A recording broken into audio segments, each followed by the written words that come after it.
പാലക്കാട് സ്വദേശിനി ശ്രീനന്ദ അല്ലേ, ചിക്കമംഗ്ലൂരിലെ മാണിക്ക് വ്യൂ പോയിന്റിൽ വെച്ചിട്ട് മിസ്സിംഗ് ആയി. പിന്നീട് 2-3 ദിവസത്തിന് ശേഷം 3-4 ദിവസത്തിന് ശേഷം മറ്റേ മൃതശരീരം കണ്ടുകിട്ടി. വളരെ ദാരുണമായ ഒരു സംഭവം അല്ലേ. അതായത് ഇന്ന് അതേക്കുറിച്ചുള്ളൊരു വീഡിയോ ആണ്. അതായത് ഈ പൊട്ടിത്തെറിച്ച കുറച്ച് പിള്ളേരുണ്ട്. അതായത് പേരൻസ് പറഞ്ഞാൽ കേൾക്കാത്ത ഒരു വിഭാഗം പിള്ളേർ, അതുപോലെ തന്നെ മറ്റേ ടൂർ പോകുന്ന കൂടെ പോകുന്ന അധ്യാപകർ പറഞ്ഞാൽ കേൾക്കാത്ത കുറച്ച് പിള്ളേർ, പിന്നെ അതുപോലെ തന്നെ ഫ്രണ്ട്സിൻ്റെ കൂടെ ടൂർ പോയിട്ട് തന്നിഷ്ടപ്രകാരം പോകുന്ന കുറച്ച് പിള്ളേർ, പിന്നെ അതുപോലെ തന്നെ ഈ ആത്മഹത്യാ പ്രവണതയുള്ള ടീമുകൾ. അങ്ങനെ ഒരു 3-4 വിഭാഗമായിട്ട് നമുക്കിതിനെ തിരിക്കാം. അപ്പം അതേക്കുറിച്ചുള്ള ഒരു വീഡിയോ ആണ് നമ്മൾ ഇന്ന് പറയാൻ പോകുന്നത്. അതായത് ഈ അപകട സാധ്യതയുള്ള സ്ഥലങ്ങളിലേക്ക് പോകുന്ന സമയത്ത് എന്താണ് ശ്രദ്ധിക്കേണ്ടത് എന്നുള്ള കാര്യങ്ങൾ. ഓക്കെ, ഇനി നമ്മുടെ ചാനൽ ആദ്യമായിട്ടാണ് കാണുന്നതെങ്കിൽ ഒന്ന് സബ്സ്ക്രൈബ് ചെയ്യുക, ലൈക്ക് ചെയ്യുക, ഷെയർ ചെയ്യുക. ഓക്കെ, അതായത് ചില പിള്ളേർ നമ്മൾ എന്ത് പറഞ്ഞാലും കേൾക്കാത്ത കുറച്ച് പിള്ളേരുണ്ട്. അതായത് മറ്റേ ഒരു സ്ഥലത്തേക്ക് പോകുന്ന സമയത്ത് മറ്റേ അവിടേക്ക് പോകണ്ട, അല്ലെങ്കിൽ അവിടെ സുരക്ഷിതമല്ല എന്ന് പറഞ്ഞാൽ പോലും അവർ അവിടെ പോയി ആ നെറുകുമണ്ടയിൽ പോയി നിന്നാലേ ചില പിള്ളേർക്ക് സമാധാനം വരുള്ളൂ. ഓക്കെ, അങ്ങനെയുള്ള ഒരു വിഭാഗം ടീമുകൾ. അതായത് മറ്റേ ചില എന്താ പറയുക, ഇപ്പോൾ ഇവരെ തല്ലി ചില പാരൻസ് എന്ത് ചെയ്യും പറഞ്ഞു കഴിഞ്ഞാൽ, ഇപ്പോൾ ചെറിയ കുട്ടികളല്ലേ, സ്വന്തം മക്കളല്ലേ പറഞ്ഞാൽ ഇവരെ തല്ലൊന്നുമില്ല, അല്ലെങ്കിൽ പെട്ടെന്ന് ഇവരെ ശ്രദ്ധിക്കില്ല. മീൻസ് ഈ പൊട്ടിത്തെറിച്ച പിള്ളേർ അവിടെ എത്തിയതിന് ശേഷം ഈ ഒരാൾ മിസ്സിങ് ആകാൻ വേണ്ടിയിട്ട് ചിലപ്പോൾ 1-2 സെക്കൻഡ് മതി. ആ 1-2 സെക്കൻഡിനുള്ളിൽ തന്നെ അപകടങ്ങൾ നടന്നിട്ടുണ്ടാവും. ഒരു അപകടം നടക്കാൻ വളരെ എന്താ പറയുക, സെക്കൻഡുകൾ മതി. നമ്മൾ വിചാരിക്കും പോലെ മണിക്കൂറുകളും ദിവസങ്ങളൊന്നും ആവശ്യമില്ല. ഇത് പെട്ടെന്ന് തന്നെ ഇങ്ങനെയുള്ള പിള്ളേരിനെ എപ്പോഴും ഈ പേരൻസ് എപ്പോഴും അവരെ ശ്രദ്ധിച്ചുകൊണ്ടേയിരിക്കണം, കൊണ്ടുപോകുന്ന പേരൻസ് എന്ന് പറയുന്നത്. എൻ്റെ അഭിപ്രായത്തിൽ ആ കുട്ടി അപകടത്തിൽ പെട്ടു പറഞ്ഞാൽ അതിൻ്റെ കംപ്ലീറ്റ് ഉത്തരവാദിയും അവരുടെ അച്ഛനും അമ്മയും തന്നെയാണ്. അവിടെ അതിലുണ്ടെങ്കിൽ, അല്ലെങ്കിൽ അച്ഛനും അമ്മ അതിലില്ലെങ്കിൽ കാര്യപ്പെട്ട ആളുകൾ ഉണ്ടാകുമല്ലോ. ഏകദേശം 40ഓളം കുടുംബക്കാരുണ്ട് എന്നാണ് പറഞ്ഞത്. അപ്പോൾ എന്തായാലും അച്ഛനും അമ്മയും അവിടെ ഉണ്ടാവും. ഇതുപോലത്തെ പിള്ളേർ, ഞാൻ ഒരു ശ്രീനന്ദൻ്റെ കാര്യമല്ല പറയുന്നത്, ഒരുപാട് ശ്രീനന്ദന്മാർ, ഒരുപാട് പിള്ളേരിൻ്റെ എക്സാമ്പിൾസ് ഉണ്ട്. അവർക്ക് വേണ്ടിയിട്ട് കൂടിയിട്ടാണ് പറഞ്ഞുകൊണ്ടിരിക്കുന്നത്. അതായത് ഈ പിള്ളേർ പറഞ്ഞാൽ കേൾക്കുകയില്ല, അങ്ങനെയുള്ള ഒരു വിഭാഗം പിള്ളേരുണ്ട്. ആ പിള്ളേർ 1 മിനിറ്റ് 2 മിനിറ്റ് കിട്ടിക്കഴിഞ്ഞാൽ അവർ അവരുടേതായ രീതിയിൽ സ്വതന്ത്രമായി പോകും. ഓക്കെ, അതുപോലെ ഒരു അപകടമാണ് ഇവിടെ സംഭവിച്ചത്. അതായത് ഈ പിള്ളേരിനെ കൺട്രോൾ ചെയ്യാൻ കഴിയാത്തതാണ് പറഞ്ഞാൽ ഇങ്ങനത്തെ സ്ഥലങ്ങളിൽ പിള്ളേരിനെ കൂട്ടിക്കൊണ്ടു പോകാതിരിക്കുകയാണ് ഏറ്റവും ബെറ്റർ എന്ന് പറയുന്നത്.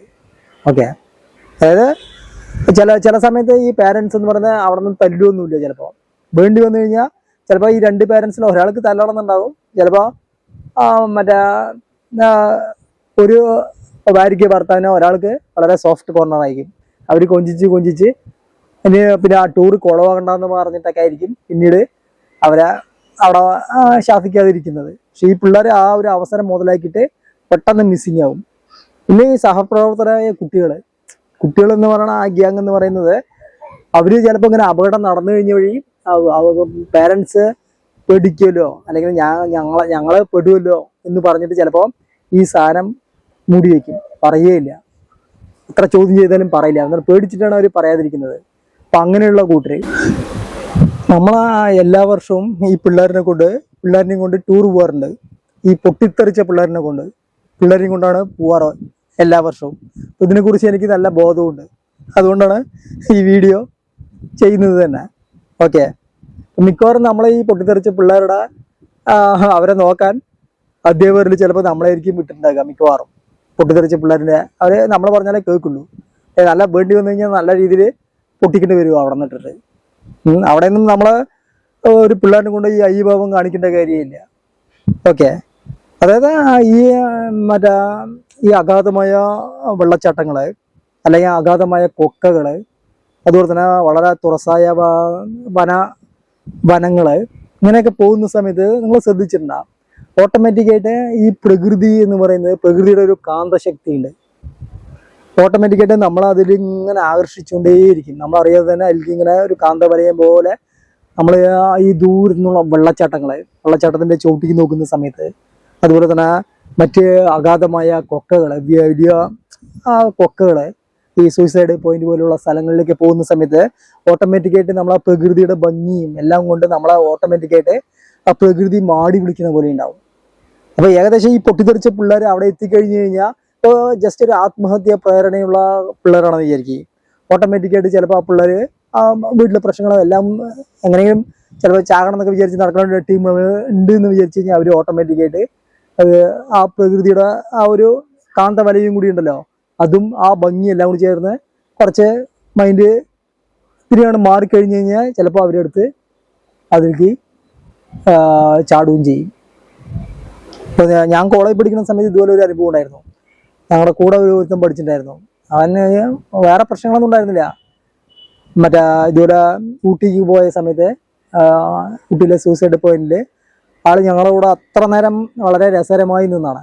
പെട്ടെന്ന് ആള് ആ സൂയിസൈഡ് പോയിന്റിൽ പെട്ടെന്ന് തന്നെ ഒരു നിമിഷം കൊണ്ട് തന്നെ ഗുഡ് ബൈ പറഞ്ഞിട്ട് ആള് എടുത്ത് ചാടിയിട്ടുണ്ടായിരുന്നു.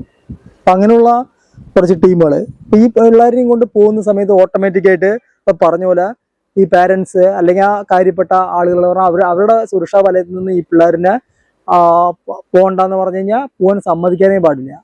അപ്പൊ പേരൻസ് ആ തിരക്കിന്റെ ഇടയിൽ ചിലപ്പോൾ ശ്രദ്ധിച്ചില്ല. അത് തന്നെയാണ് സംഭവിച്ചത്. പിള്ളേര് അവരുടെ ഗ്യാങ്ങിൽപ്പെട്ട 3-4 കുട്ടികളുമായിട്ട് ഫോട്ടോസും വീഡിയോസൊക്കെ എടുത്ത് റീൽസൊക്കെ ചെയ്തുകൊണ്ടിരുന്നു. ഇവര് ആ കുട്ടികളെല്ലാം കൊണ്ട് അവര് വരും പറഞ്ഞിട്ട് പേരൻസ് വളരെ അലസമായി വിടുകയും ചെയ്തു. കുട്ടിയെ ടക്കന് മിസ്സിങ് ആയി. മറ്റേ കുട്ടികൾ പറഞ്ഞിട്ടും ഉണ്ടായില്ല. അപ്പൊ ഇതുപോലെ ഒരു സംഭവമല്ല, നിരന്തരമായ സംഭവങ്ങള് വന്നിട്ടും പേരൻസും അതുപോലെ തന്നെ കൊണ്ടുപോകുന്ന ആളുകളും ഇതിനെക്കുറിച്ച് ബോധേഡ് ആകുന്നില്ല. ഒരു ദുരന്തം ഉണ്ടാകുന്ന സമയത്ത് നമ്മൾ ചർച്ച ചെയ്യുന്നു, അതിനെക്കുറിച്ച് ഇതാകുന്നു, അത് കഴിഞ്ഞു കഴിഞ്ഞാൽ പിന്നെ അതേപോലെ തന്നെയായി. അപ്പൊ ശ്രദ്ധിക്കേണ്ട കാര്യം ഇത് തന്നെയാണ്. ഈ പൊട്ടിത്തെറിച്ച പിള്ളേരെയും കൊണ്ട് പോകുന്ന സമയത്ത് വളരെയേറെ ശ്രദ്ധിക്കുക. പിള്ളേർ അവിടെ നിന്ന് കരച്ചിലും പിടിച്ചിലും അങ്ങോട്ട് പോകണം ഇങ്ങോട്ട് പോകണം, ഏറ്റവും അവസാനത്തെ നെറുകുമണ്ടയിൽ എന്താ പറയാ ഏറ്റവും മുകളിൽ എത്ര എന്നൊക്കെ പിള്ളേർ വാശി പിടിക്കും. അപ്പൊ പിള്ളേരിനെ അനുസരിച്ച് അവിടെ നിൽക്കാൻ പാടില്ല. പിള്ളേരെ അപ്പൊ ചെകിട അടച്ച് കൊടുക്കണമെന്നുണ്ടെങ്കിൽ കൊടുത്തിട്ട് അവിടെ വണ്ടിയിൽ അവിടെ ഇരുത്തുക, പറഞ്ഞാൽ കേട്ടില്ലെങ്കിൽ അത്ര തന്നെ. അവിടെ വീണ്ടും പിള്ളേരെ കൊഞ്ചിച്ച് പിള്ളേരിനെ നമ്മുടെ സുരക്ഷാ വലയത്തിൽ നിന്ന് അല്ലെങ്കിൽ നമ്മുടെ കെയറിൽ നിന്ന് അവരെ മാറി വിടാനേ പറ്റില്ല. കുട്ടികളെ നമ്മൾ കൊണ്ടുപോകണമെന്ന് പറഞ്ഞു കഴിഞ്ഞാൽ, എൻ്റെ അഭിപ്രായത്തിൽ ഇങ്ങനെ കൊണ്ടുപോയിട്ട് ഒരു കുട്ടി മിസ്സിങ് ആയി എന്ന് പറഞ്ഞു കഴിഞ്ഞാൽ അതിൻ്റെ ഒരു 99% അതിൻ്റെ ഉത്തരവാദിത്വം എന്ന് പറയുന്നത് പാരൻസ് എന്ന് പറയുന്ന ടീമിനാണ്, അല്ലെങ്കിൽ അച്ഛനും അമ്മയ്ക്ക് തന്നെയാണ്. അത് കഴിഞ്ഞിട്ട് മറ്റുള്ള ആളുകൾക്കുള്ളൂ. സംഭവം നഷ്ടപ്പെട്ടതിന് ശേഷം 1 സെക്കൻഡ്, ഈ 2 സെക്കൻഡ് അപകടമൊക്കെ ഉണ്ടാകാൻ സെക്കൻഡുകളും മതി. അതിന് ശേഷം പിന്നെ നീയാണ് ഞാനാണ് പറഞ്ഞിട്ട് അവിടെ അംഗം വെട്ടിയിട്ട് യാതൊരുവിധ കാര്യമില്ല എന്നാണ് പറഞ്ഞു വരുന്നത്. ഓക്കെ. അതായത് ഈ ടീമുകളിലേക്ക് കൊണ്ടുപോകുന്ന സമയത്ത് വളരെയേറെ കെയർ ചെയ്യുക എന്നാണ് പറഞ്ഞു വരുന്നത്. ഓക്കെ. അതായത് ഒരാഴ്ച മുമ്പ് മറ്റേ നമ്മുടെ ശരണ്യ എന്ന് പറയുന്ന ആ ട്രക്കർ അല്ലേ, ആ ട്രക്കിങ്ങിന് പോകുന്ന ആ പെൺകുട്ടി മറ്റേ പത്രമാധ്യമങ്ങളിലും അതുപോലെ മീഡിയാസിലൊക്കെ ഇടം പിടിച്ചുള്ളൂ. എന്താ കുട്ടിയുടെ ഭാഗ്യം കൊണ്ട് രക്ഷപ്പെട്ടു. ഒരു 3-4 ദിവസത്തെ തെരച്ചിൽ കൊണ്ട് രക്ഷപ്പെട്ടു. പക്ഷെ അതുപോലെ ആയിരിക്കില്ലല്ലോ എല്ലാം. ആ കുട്ടിയുടെ ഭാഗ്യം കൊണ്ട് രക്ഷപ്പെട്ടു എന്ന് മാത്രം. അതായത് പിന്നെ ഒരു കാര്യം നമ്മൾ ഇമ്പോർട്ടൻ്റ് ശ്രദ്ധിക്കേണ്ടത്, ഈ അപകടങ്ങളൊക്കെ ഉണ്ടായത്, ഈ അടുത്ത കാലത്ത് ഉണ്ടായ അപകടങ്ങളൊക്കെ ഈ മറ്റ് സംസ്ഥാനങ്ങളിലാണ് ഈ അപകടങ്ങളൊക്കെ ഉണ്ടായിരിക്കുന്നത്. അതായത് മറ്റേ എന്താ പറയുക തമിഴ്നാട് അല്ലെങ്കിൽ ബാംഗ്ലൂര്, മെയിനായിട്ട് സൗത്ത് ഇന്ത്യയിൽ നിന്ന് ടൂർ പോകുന്ന മെയിൻ ആളുകൾ പോകുന്നത് എന്താണ്, ഊട്ടി കൊടൈക്കനാൽ അല്ലെങ്കിൽ മറ്റ് തമിഴ്നാട് അല്ലെങ്കിൽ ബാംഗ്ലൂരായിരിക്കും. അപ്പോൾ അവിടുത്തെ എന്താ പറയുക നമ്മുടെ ടൂർ പോകുന്ന സമയത്ത് കേരളത്തിലാണ് പറഞ്ഞു കഴിഞ്ഞാൽ പെട്ടെന്ന് ആളുകൾക്ക് ഭാഷ മനസ്സിലാകും, പെട്ടെന്ന് തന്നെ അതിനുള്ള പ്രിക്കോഷൻസ് എടുക്കുകയും ചെയ്യും. ഓക്കെ. മറ്റ് സംസ്ഥാനങ്ങളിൽ പോയി കഴിഞ്ഞാൽ പെട്ട് തൊലയ തന്നെ. നമ്മളാ മഞ്ഞുമൽ ബോയ്സിൽ കണ്ട പോലീസ് സ്റ്റേഷൻ പോയി പറഞ്ഞിട്ട് പിള്ളേർ കാണിക്കുന്നത് അതുപോലെയുള്ള അവസ്ഥയാവും. അപ്പം മറ്റ് സംസ്ഥാനങ്ങൾ പോകുന്നത് വളരെ ശ്രദ്ധിക്കുക. എന്ന് പറഞ്ഞാൽ അവിടെ ഒരാളും കെയർ ചെയ്യില്ല. അവിടെ പല സ്ഥലങ്ങളിലും തമിഴ്നാടാണെങ്കിലും ശരി, കർണാടക ആണെങ്കിലും ശരി, ഒരു സുരക്ഷിതത്വവും ഇല്ല, ഒരു ഗാർഡ് പോലും ഉണ്ടാവില്ല. പിന്നെ എന്താ പറയുക, പെൺകുട്ടികളൊക്കെ പോകുന്ന സമയത്ത് മറ്റേ ഈ സ്ഥലങ്ങളിലേക്ക് പോകുന്ന സമയത്ത് അവിടെ സാമൂഹ്യ വിരുദ്ധരായ ആളുകൾ ഉണ്ടാവും. തദ്ദേശീയരായ നല്ല MDMA നല്ല ലഹരി മറ്റേ ഉപയോഗിക്കുന്ന പിള്ളേരുണ്ടാവും. അല്ലെങ്കിൽ ഈ ടൂറിസ്റ്റ് പ്ലേസുകളിൽ എല്ലാവിടെയും ഉണ്ടാവും ഈ സാമൂഹ്യ വിരുദ്ധര്. അവിടെ ഒറ്റയ്ക്ക് അങ്ങനെ മാറിക്കഴിഞ്ഞാൽ ആൺപിള്ളേരിനെ പീഡിപ്പിക്കുന്ന സ്ഥലങ്ങളാണ് ഇഷ്ടം പോലെ. അപ്പൊ പിന്നെ പെൺകുട്ടികളുടെ കാര്യം പറഞ്ഞിട്ട് കാര്യമുണ്ടാ. ശരിക്കും ആ ശരണയൊക്കെ ശരിക്കും 4 ദിവസത്തിൽ രക്ഷപ്പെട്ടു വന്നത് എന്താ പറയാ, ആ കുട്ടി വളരെ എന്താ പറയാ ഭാഗ്യം എന്ന് പറയാം. അതുകൊണ്ട് മാത്രം രക്ഷപ്പെട്ടു വന്നതാണ്. അല്ലെങ്കിൽ മറ്റൊരു ന്യൂസായി മാറിയിട്ടുണ്ടാവും. അതായത് ഈ ഇങ്ങനെയുള്ള പൊട്ടിത്തെറിച്ച പിള്ളേരുടെയും ഈ പാരന്റ്സ് പറഞ്ഞ കേൾക്കാത്ത പിള്ളേരുടെയും ഈ ഒരു ടൂറിസ്റ്റ് സ്പോട്ടിൽ വന്ന് ഇറങ്ങുന്ന സമയത്ത് തന്നെ ഈ മറ്റു ടീമുകള് അവരെ ശ്രദ്ധിച്ചിട്ടുണ്ടാവും. ആ ഭാഗത്തെ ഈ ഞാൻ പറഞ്ഞ ഈ സാമൂഹ്യ വിരുദ്ധരായ ആളുകൾ ശ്രദ്ധിക്കും. കാരണം ഈ പിള്ളേര് പറഞ്ഞാൽ കേൾക്കില്ല എന്ന് അവർക്ക് നല്ല ബോധമുണ്ട്. അവർ എപ്പോഴും ഈ സംഭവമൊക്കെ കാണുന്ന ടീമുകളാണ്. അപ്പൊ അവര് മെയിനായിട്ട് ഈ പിള്ളേർ പൊട്ടിത്തെറിച്ച പിള്ളേരിന് പുറകിൽ തന്നെ ഉണ്ടാകും. ഈ പിള്ളേർ എന്തായാലും കുറച്ചു നേരം മാറിക്കിട്ടുന്ന ഈ സാമൂഹ്യ വിരുദ്ധരായ ആളുകൾക്ക് നല്ല ബോധമുണ്ടെന്നാണ് പറഞ്ഞു വരുന്നത്. അവർ കണക്ക് കൂട്ടിയ പോലെ തന്നെ ഈ പിള്ളേർ പാരൻസിൽ നിന്നോ ഫ്രണ്ട്സിൽ നിന്നോ ടക്കുന്നാണ്ട് മാറി നിൽക്കും, അല്ലെങ്കിൽ എന്തെങ്കിലും പ്രശ്നം ഉണ്ടാക്കിയിട്ട് മാറി നിൽക്കും. ആ സമയത്ത് അവർ കയറി അറ്റാക്ക് ചെയ്യുകയും ചെയ്യും. അപ്പൊ നിങ്ങൾ പാരൻസിന്റെ അടുത്താണെങ്കിലും ശരി, പിള്ളേരിന്റെ അടുത്താണെങ്കിലും പറയാൻ ഇത്രയേ ഉള്ളൂ. അതായത് പോകുന്ന സമയത്ത് വളരെയേറെ ശ്രദ്ധിക്കുക. അതുപോലെ തന്നെ പാരൻസ് പറയുന്ന പോലെ കേൾക്കുക. ഈ പാരൻസ് ആണ് പറഞ്ഞു കഴിഞ്ഞാൽ പിള്ളേരിനെ നിങ്ങളുടെ കൺട്രോളിൽ നിർത്തുക. അല്ലെങ്കിൽ എന്ത് ചെയ്യും, അവരെ ശാസിച്ചിട്ട് വേണ്ടി വന്ന 2 കൊടുക്കുകയാണെങ്കിലും ഒറ്റ കുഴപ്പമില്ല എന്നാണ് പറഞ്ഞു വരുന്നത്. ഓക്കെ. അപ്പോൾ 10, 14, 15 വയസ്സ് പറഞ്ഞാൽ അവിടെ പോകണ്ട. അവിടെ പോയി കഴിഞ്ഞു കഴിഞ്ഞാൽ ഒരു അപകടം ഉണ്ടാകും എന്നുള്ള ബോധം പിള്ളേർക്കും വേണം. അവിടെ മിക്കവാറും തമിഴ്നാട് അങ്ങനെയുള്ള ചില പ്രധാനപ്പെട്ട സ്ഥലങ്ങളിലൊക്കെ നമ്മൾ പോയ പല ഭാഗങ്ങളിലും അവിടെ സുരക്ഷിതമായിട്ട് ഒരു സെക്യൂരിറ്റി ഗാർഡ് പോലും ഉണ്ടാവില്ല. നിങ്ങൾ കണ്ടിട്ടുണ്ടാവും. ഇപ്പോൾ സൂസൈഡ് പോയിന്റിലേക്കാണ് പറഞ്ഞാൽ, ഊട്ടിയിലേക്കാണ് പറഞ്ഞാൽ മെയിൻ സൂസൈഡ് പോയിന്റ് കൂടാതെ ഒരുപാട് അഗാധ ഗർത്തങ്ങളുള്ള സ്ഥലങ്ങളുണ്ട്. അവിടെയൊക്കെ ഒരു ഗാർഡ് പോലും ഇല്ല. ആലോചിച്ച് നോക്ക്.